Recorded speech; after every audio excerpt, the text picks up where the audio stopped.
The pair locked horns over the flagship asylum policy during a GB News show. Esther McVey clashed with Labour's Emily Thornberry over the Rwanda plan. The cabinet minister insisted the policy, aimed at stopping small boats crossing the English Channel, was already proving to be a deterrent and lashed out at Labour for attempting to thwart the scheme. But the Labour frontbencher claimed the plan was a gimmick and in tatters.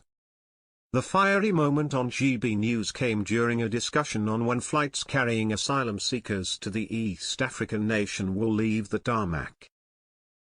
Ms. McVey, the so-called Minister for Common Sense, said, "I think they've said in 10 weeks and they will be taking off.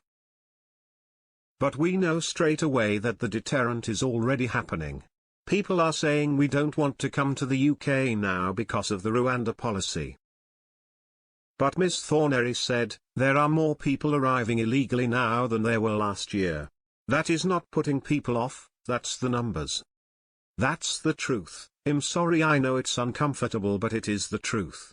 Your Rwanda policy is in tatters and it's out money you've spent." The Tatton MP hit back. The Labour Party and the Lords, and well, call them the lefty lawyers, have done everything to stop the Rwanda policy. How many times has Labour voted against the policy? The Shadow Attorney General replied, "I've voted against it as many times as I possibly can because it's a gimmick."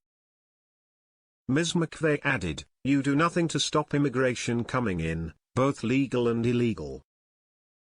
Ms. Thornberry said Labour would look to strike a migrant returns deal with the EU as part of a series of measures aimed at getting a grip on the Channel crisis.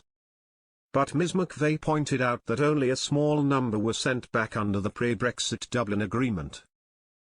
It comes as Rishi Sunak is looking to get flights carrying migrants to Kigali off the ground by July after the Safety of Rwanda, Asylum and Immigration Act became law last week.